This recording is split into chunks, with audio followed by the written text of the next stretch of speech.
Dun po sa kaso na po. Yung sa Facebook. At bali po pong lahat sir, pakilala pagbalik po muna tayo sa ating listeners and viewers po. Ano yung pangalan mo? Rona po. Rona. Sige, sige. Okay na? Okay. You tell me. Okay. So, good morning po, Ma'am Rona and Ma'am Neri. Good morning po sa inyong mga listeners dito sa Bombo Radio at saka sa IFM. So, I am Police Lieutenant Colonel Mormio Sumini, the officer in charge of Lingayen Police Station. Sir, kabisayan po namin yung usad po ng investigasyon tungkol pa rin po dito sa naganap na insidente sa Manila. Tungkol po doon sa kaso, bali kahapon, dinala natin yung lahat ng pieces of evidence na nakolekta natin and we subjected for inquest proceeding the suspect at kahapon po nabigyan na rin po ng IS number. Ibig sabihin, na-file na po. Sure, ano po yung mga evidences po na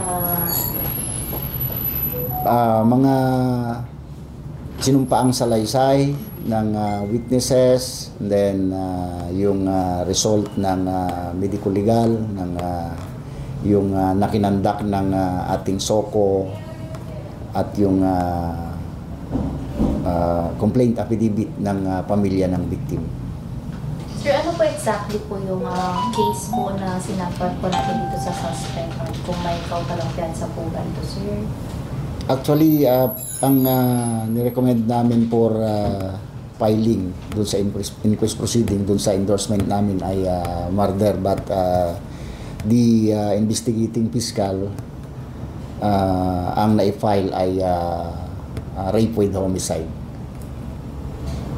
Sir, bukod, ilan po yung witness po nilang pagdala po sa inyo ng kanilang salaysay? I think mga 7 po yung mga nakuhanan ng sworn statement. Pare-parehas po sila ng sinasabi, sir? Hindi naman.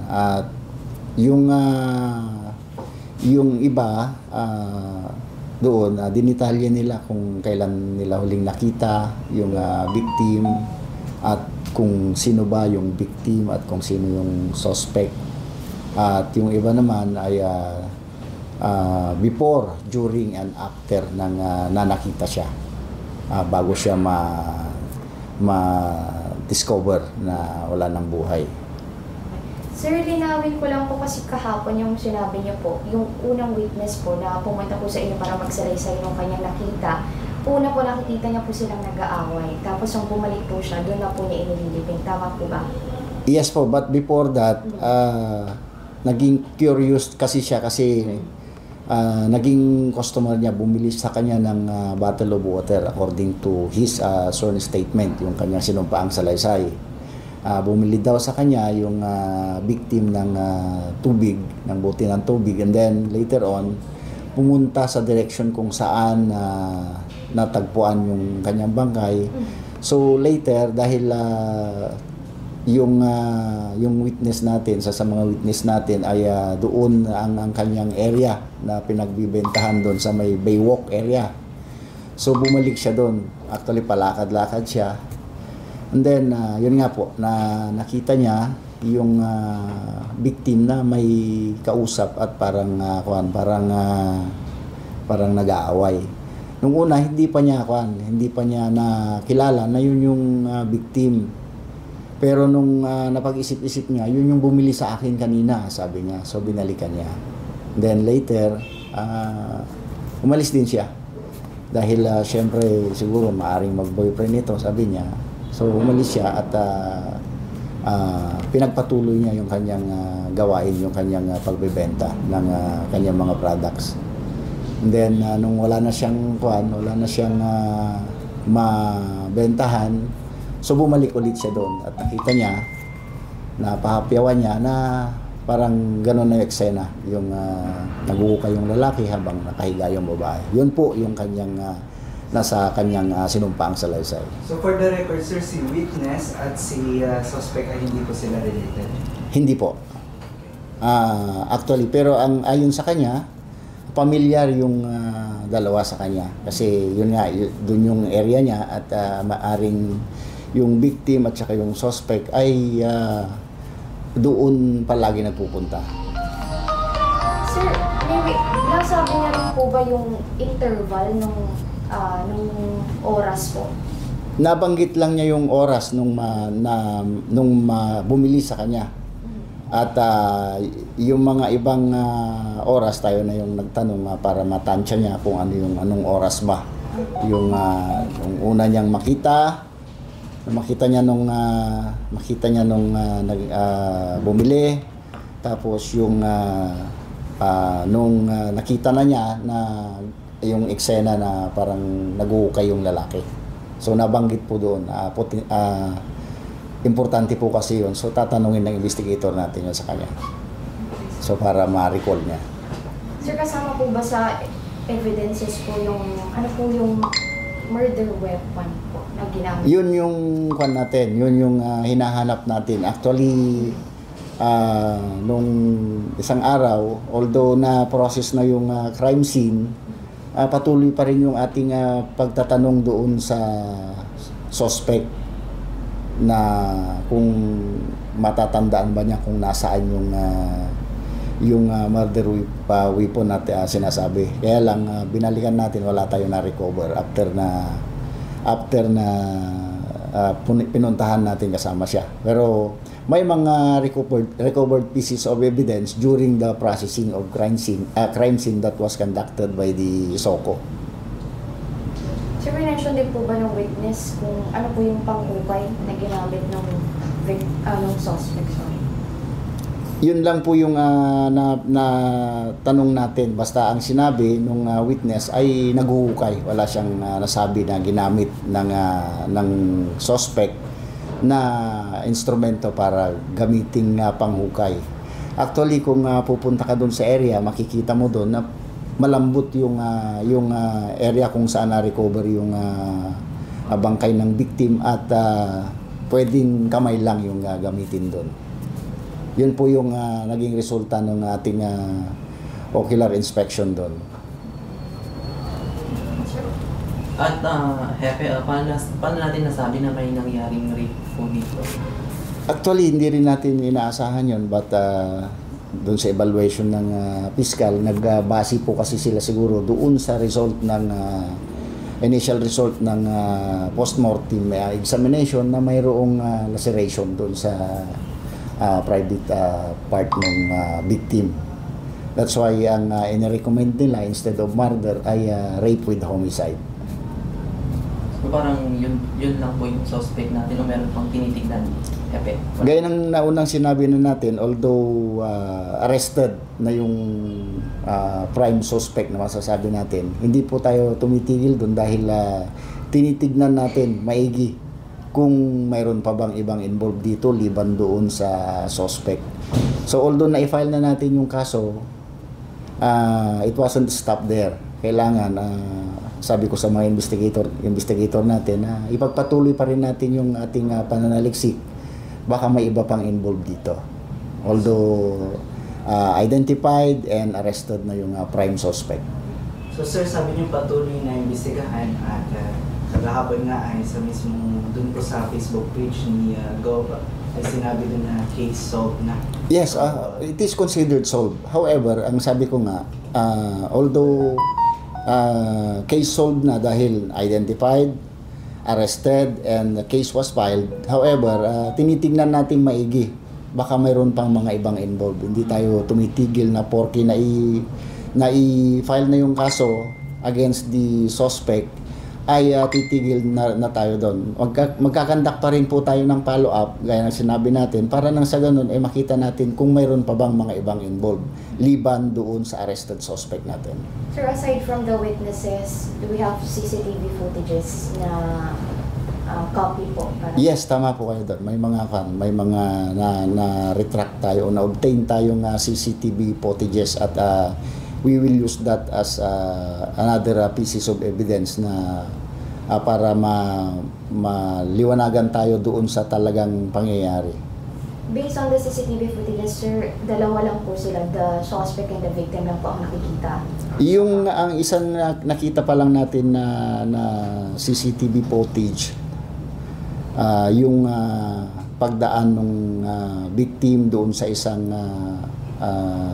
area papunta doon sa crime scene, doon sa place where her cadaver was recovered. So nakadetalye din yung oras doon, so napaka-importante po noon. That's why nasabi natin kung anong oras huling nakita yung victim at doon natin makikita yung detalye noon.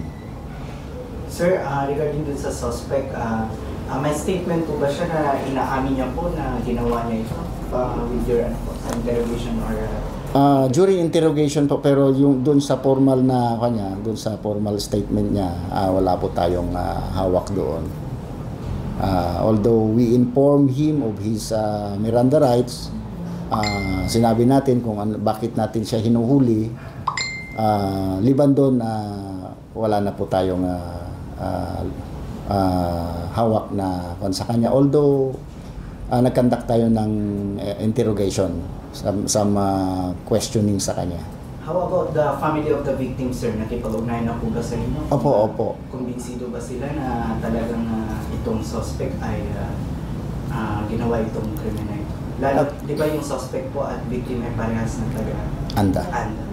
Actually, sa atin, ang pagkakandak natin ng evidence at pagpa-file natin ng kaso, lahat po nun ay based on evidence.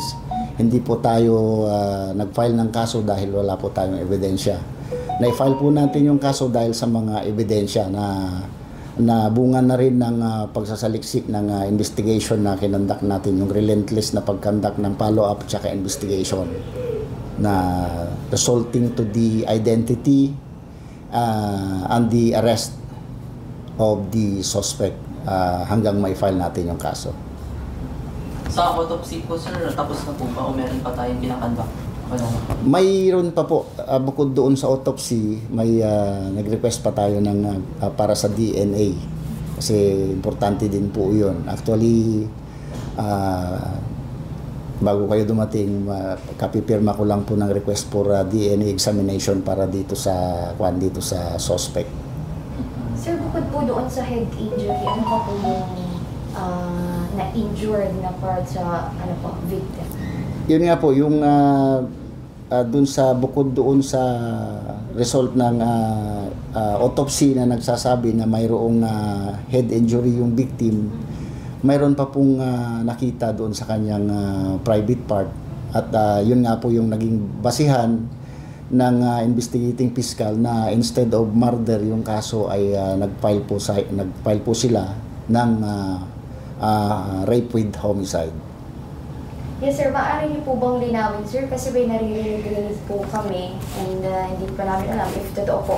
Yung pinutulan daw po ba siya ng press? Opo, actually nagtaka rin po kami nung marinig namin yan na may nung una pinutulan daw ng 2 daliri at yung iba naman ay pinutulan daw ng 1 kamay, which is hindi po totoo yun. Intact po yung buong katawan ng victim. Although may apparent injury siyang nakita natin nung una, nung kare-responde pa lang, mayroon siyang apparent injury dito sa ulo. At may mga duguan yung kanyang damit. And nagsabi na rin yung result ng kanyang autopsy na ang cause of death niya ay yung injury niya sa kanyang ulo. Pero hindi po totoo na naputol yung kanyang daliri o naputol yung kanyang kamay. Hindi po totoo yun. Intact po yung katawan ng victim. Yung bangkay na lang po ng biktima, Hepe, nasaan na po ba? Opo. After na ma-subject for autopsy po yung bangkay ng victim, ay iniuwi na po ng kanyang pamilya. Sir, what actions po yung gagawin niyo po para po ma-assure ang public, especially the residents ng Lingayen, dahil nga po meron na po ang agam-agam ng publiko na kung safe daw po ba talaga dito sa... Opo, actually po doon sa araw-araw na ginawa natin, yung journal na sinasubmit natin, makikita po doon yung mga actions taken ng ating kapulisan dito sa Lingayen. Hindi pa man nangyayari yan, talagang mayroon tayong dedicated na personnel diyan sa Baywalk natin dahil alam naman po natin na pasyalan ng publiko yan. Hindi lang po taga Lingayen ang pumupunta diyan. Ang pumupunta po diyan nang galing sa iba't ibang bayan o ng Pangasinan, nang gagaling pa po sa ibang probinsya na kalapit natin. Kaya po sometimes binibigyan natin ng priority iyan bukod doon sa mga other convergence area dito sa atin ay talagang mayroon tayong dedicated personnel na nakatutok dyan, implementing curfew hours and then yung patrolling na dahil may mga business establishments dyan na talagang 24 hours din ang operation. That's why sabi ko, mayroon tayong mga dedicated personnel na talagang nagkakandak ng patrolling and security.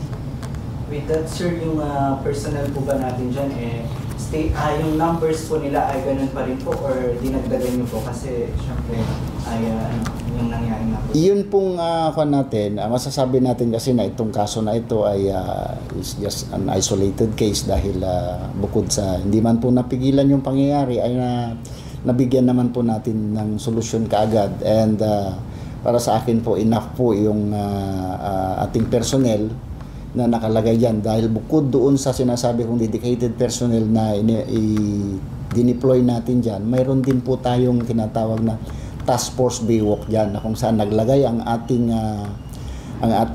Pangasinan Police Provincial Office na mga personnel dyan na talagang dyan magbabantay dahil gaya ng sinabi ko, isa sa mga magagandang tourist destination yung Baywalk. Kaya ang ginawa ng ating provincial office ay aside doon sa inilalagay naming police personnel ng Lingayen Police Station, naglagay din po sila ng mga personnel from the PPO and may mga security personnel din po na nagro-robing lalo na sa gabi ang ating provincial government. Sir, meron pong nagsisurface online na after mangyari ng event ay nagdagdag po ng ilaw dyan sa Baywalk. Hininom po namin yung reaction ninyo kasi maraming netizens ang nagsasabi na late na daw. I cannot comment on that but doon sa na-observe naman natin even before dahil gaya na sinabi natin pasyalan na napakaraming tao yan even mga 8, 9, 10 may mga tao pa rin talaga dyan at nakita naman natin na dating maliwanag naman yung area, may mga ilaw din naman. Kung dinagdagan hindi ko po nakita o nalaman kung may karagdagan bang ilaw na nilagay. Sir, mga personal po na nakatabay po doon 24/7 po sila? Opo. Actually, yun po yung tinatawag naming Sector 1 kasi dinivide namin into 3 sectors itong Lingayen para mabantayan, makita natin, maalaman natin kaagad kung sino ba yung mga responsible personnel natin in case na may mga insidente.